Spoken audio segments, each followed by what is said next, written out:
లోకి మొట్టమొదటిగా కేరళను టచ్ అయిపోతున్నటువంటి నైరుతి రుతుపవనాల యొక్క ప్రభావంతో అరేబియా సముద్రం నుంచి ఇటు బంగాళాఖాతం మీదుగా ఉపరితల ఆవర్తన ప్రభావంతో చల్లని గాలులు అయితే వీస్తున్నాయి. ఈ తేమతో కూడినటువంటి గాలుల యొక్క ప్రభావంతో రాగల 24 గంటల్లో ఏపీ మరియు తెలంగాణలో పలుచోట్ల భారీ వర్షాలు నమోదవుతాయని భారత వాతావరణ శాఖ నుంచి అయితే సమాచారం అయితే రావడం జరిగింది. భారత వాతావరణ కేంద్రం అందించినటువంటి రిపోర్ట్స్ ప్రకారము ముఖ్యంగా తెలంగాణలోని పశ్చిమ భాగాలకు మరియు దక్షిణ భాగాలకు వర్ష సూచన ఉన్నది. అలానే అమరావతి వాతావరణ కేంద్రం అందించినటువంటి రిపోర్ట్స్ ప్రకారము రాయలసీమ, ఉత్తరాంధ్ర జిల్లాల మీదుగా పలుచోట్ల భారీ వర్షాలకు అవకాశం ఉండగా కొన్ని చోట్ల పిడుగులతో కూడినటువంటి వర్షాలు నమోదవుతాయని వాతావరణ శాఖ నిపుణులు అంచనా వేస్తున్నారు. రాగల 24 గంటల్లో అనగా 3వ తేదీ నుంచి మనకు వారం రోజుల పాటు ఉన్నటువంటి వాతావరణ పరిస్థితుల గురించి నేను మీకు ఈ వీడియోలో విత్ వెదర్ మోడల్స్తో సహా అయితే ఎక్స్ప్లెనేషన్ అనేది అందిస్తాను. సో వాతావరణ శాఖ అందించినటువంటి రిపోర్ట్స్ కొరకు మీరు మన ఛానల్ని సబ్స్క్రైబ్ చేసుకోండి. అలానే ఫ్రెండ్స్ వీడియోని లైక్ చేయండి. ఇక లేట్ చేయకుండా డైరెక్ట్గా టాపిక్లో కనుక వచ్చినట్లయితే సో ప్రస్తుతం ఇక్కడ ఐఎండి ఇమేజ్ కనుక మీరు చూసుకున్నట్లయితే మరో కొద్ది గంటల్లోనే కేరళను నైరుతి ఋతుపవనాలు అనేటివి తాకబోతున్నాయన్నమాట. ఈ నైరుతి ఋతుపవనాలు తాకుతున్నటువంటి ఈ సందర్భంలో అరేబియా సముద్రం నుంచి ఇటు బంగాళాఖాతం మీదుగా 2 ఉపరితల ఆవర్తన ద్రోణులు అనేటివి ఏర్పడబోతున్నాయి. వీటి ప్రభావంతో చల్లని గాలులు అనేటివి, తేమతో కూడినటువంటి గాలులు అనేటివి బలంగా గంటకు 50 కిలోమీటర్ల వేగంతో వీస్తాయి. వీటి ప్రభావంతో వర్షాలు కూడా నమోదయ్యేదానికి అవకాశం అయితే ఉందని వాతావరణ శాఖ నిపుణులు అంచనా వేయడం జరిగింది. అయితే ఇక్కడ మనం పరిశీలించినట్లయితే రీసెంట్ శాటిలైట్ ఇమేజ్ కనుక చూసుకున్నట్లయితే కేరళను ఈ ప్రాంతాల్లో టచ్ చేస్తున్నటువంటి నైరుతి ఋతుపవనాల యొక్క ప్రభావంతో మరియు ఈ యొక్క బంగాళాఖాతంలో ఆగ్నేయ దిశగా ఉపరితల ఆవర్తనం ఏర్పడి ఉందన్నమాట. సో రాగల 24 గంటల్లోనే ఇక్కడ మనం చూసుకున్నట్లయితే ఈ యొక్క కర్ణాటక బోర్డర్కు దగ్గరలో ఉన్నటువంటి ప్రాంతాలు ఏవైతే ఉంటాయో వాటన్నిటికీ కూడా వర్ష సూచన ఉంది.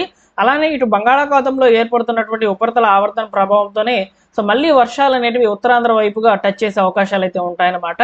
అయితే ఇక్కడ నైరుతి ఋతుపవనాల యొక్క ప్రభావంతో అకాల వర్షాలు అనేటివి మన 2 తెలుగు రాష్ట్రాల మీదుగా ఉన్నాయని మనం ఇక్కడ అర్థం చేసుకోవాలండి.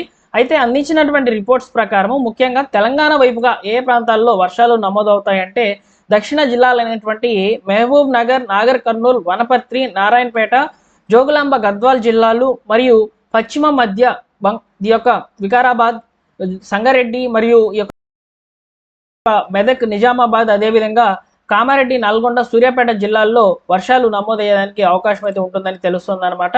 అలానే ఒకవైపు వర్షాలు పడుతున్నప్పటికీ తెలంగాణలో ఉత్తర తెలంగాణ మీదుగా ఉన్నటువంటి, తూర్పు తెలంగాణ మీదుగా ఉన్నటువంటి ప్రాంతాల్లో మాత్రము వడగాలులు అనేటివి వీస్తాయి. ఎందుకంటే నైరుతి ఋతుపవనాల యొక్క ప్రభావంతో తేమగాలులే కాదు ఉష్ణోగ్రతలతో కూడినటువంటి ఈ యొక్క వడగాళ్ళు కూడా వీచే అవకాశాలు అయితే ఉంటాయి. ఎందుకంటే రోహిణి కార్తె అనేది జరుగుతుంది అనమాట ప్రజెంట్.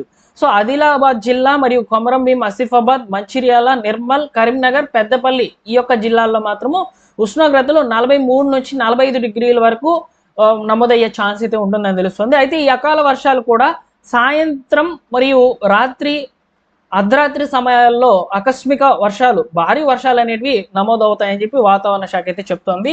గంటకు 40 నుంచి 50 కిలోమీటర్ల వేగంతో ఈదురుగాలు వీస్తాయని చెప్పి వాతావరణ శాఖ నుంచి సమాచారం అయితే రావడం జరిగిందండి. అయితే ఇక్కడ నేను మీకు స్క్రీన్ మీద ఈ సైడ్ అయితే ప్రజెంట్ చేస్తాను చూడండి. రాగల 24 గంటల్లో ఏ ప్రాంతాల్లో వర్షాలకు అవకాశం అయితే ఉందనేది సో నేను ఇక్కడ వెదర్ మోడల్ అయితే డౌన్లోడ్ చేశాను అనమాట. సో దాన్ని అయితే ఎక్స్ప్లెనేషన్ అనేది అందిస్తాను. ఒకసారి మీరు ఇక్కడ పరిశీలించినట్లయితే రాయలసీమ ప్రాంతాలకు మరియు మధ్యస్థ ఆంధ్రప్రదేశ్ జిల్లాల మీదుగా వర్షాలు అనేవి ఉన్నాయి. అలానే ముఖ్యంగా విశాఖపట్నము, ఏదైతే ఈ యొక్క అల్లూరి సీతారామరాజు జిల్లా ఈ యొక్క ప్రాంతాల్లో కూడా వర్షాలకు అవకాశం అయితే ఉన్నట్లయితే తెలుస్తోంది. సో దీనికి సంబంధించినటువంటి వెదర్ మోడల్ అయితే రిలీజ్ అయింది అనమాట. ఇది రాగల 24 గంటల్లో ఉన్నటువంటి వాతావరణ పరిస్థితులు చూపించేటువంటి వెదర్ మోడల్. సో ఇక్కడ చూసుకున్నట్లయితే కర్నూలు, అదేవిధంగా నంద్యాల, మార్కాపురం, అదేవిధంగా చిత్తూరు, కడప, తిరుపతి, నెల్లూరు మరియు శ్రీ సత్యసాయి జిల్లాలకు వచ్చేసి సో అలర్ట్ అయితే ఉందన్నమాట. ఎక్కువగా వర్షానికి అవకాశం అయితే ఉంటుంది. ఇక మిగిలిన చోట్లంతా కూడా చెదురుమదురు వర్షాలు అనేవి నమోదవుతాయి అనమాట. అలానే మనకు వచ్చేసి ముఖ్యంగా విశాఖపట్నం పరిసర ప్రాంతాల్లో అంటే విజయవాడ, అల్లూరి సీతారామరాజు, అదేవిధంగా అనకాపల్లి, పార్వతీపురం మన్యము, అదేవిధంగా మనకు వచ్చేసి ఈ యొక్క పోలవరము, కాకినాడ ఈ యొక్క జిల్లాలకు కూడా వర్ష సూచన అయితే ఉంది. అలానే మనము ఉపరితల ఆవర్తనం అనేది ఏర్పడుతుంది అన్నాం కదా. సో దానికి సంబంధించినటువంటి విజువల్స్ అయితే ఇవేనమాట. ఈ ఉపరితల ఆవర్తనం యొక్క ప్రభావంతోనే ఉత్తరాంధ్ర వైపుగా కూడా వర్షాలు అనేటివి ఉంటాయి. ఇక తెలంగాణ విషయానికి వస్తే చెదురుమదురు వర్షాలు అనేటివి నమోదవుతాయి. ఈ యొక్క తెలంగాణ వైపుగా మాత్రమే వర్షానికి అవకాశం అయితే ఉన్నట్లు తెలుస్తోంది. సో ఇదొక వెదర్ మోడల్.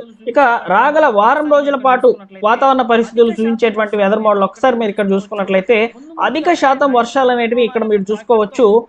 ముందుగా అంటే నైరుతి ఋతుపవనాల యొక్క తాకిడితో ఉత్తరాంధ్ర వైపుగా ఎక్కువగా వర్షాలు అనేటివి నమోదవుతున్నట్లయితే తెలుస్తోంది. అలానే మన పొరుగు రాష్ట్రాలైనటువంటి ఈ యొక్క ఒరిస్సా, ఛత్తీస్గఢ్ పరిసర ప్రాంతాల్లో కూడా భారీ నుంచి అతి భారీ వర్షాలు నమోదవుతాయని చెప్పి తెలుస్తోంది. సో ఇక్కడ మీరు చూసుకోవచ్చండి, ఉత్తరాంధ్ర వైపుగా ఉన్నటువంటి జిల్లాలకు వర్షాలు, అలానే మనకు పశ్చిమ దిశగా ఉన్నటువంటి తెలంగాణ వైపుగా వర్షాలు అనేటివి ఉండబోతున్నాయి. అయితే నైరుతి ఋతుపవనాల యొక్క తాకిడితో ఎక్కువగా వర్షాలు అనేటివి తెలంగాణ వైపుగానే ఉన్నాయి. అలానే ఆంధ్రప్రదేశ్ లోని ఉత్తరాంధ్ర వైపుగా అయితే ఉన్నాయన్నమాట. సో ఇలా మనకు రాగల వారం రోజుల పాటు వాతావరణ పరిస్థితులు ఏ విధంగా ఉన్నాయనేది మీకు ఇక్కడ తెలుసుకున్నారండి.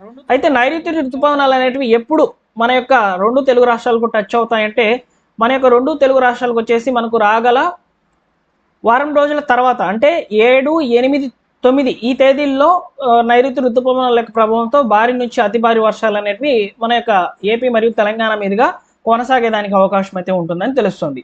ఇక్కడ మనకు అకాల వర్షాలు అనేటివి ప్రజెంట్ అయితే నమోదు కాబోతున్నాయి అనమాట. ఈ అకాల వర్షాల కారణంగా ఏ విధంగా ఉంటాయంటే వాతావరణ పరిస్థితులు ఉన్నట్టుండి వర్షాలు అనేటివి నమోదవుతాయి.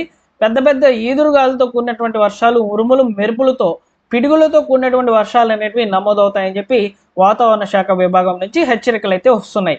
అయితే ఈ యొక్క ఈదురుగాళ్ళు, పిడుగులు పడేటువంటి ఈ సమయంలో ఎవరు కూడా బయట ఉండవద్దని, చెట్ల కింద ఉండవద్దని, మరీ ముఖ్యంగా అయితే పెద్ద పెద్ద హోర్డింగ్స్ దగ్గర ఉండవద్దని చెప్పి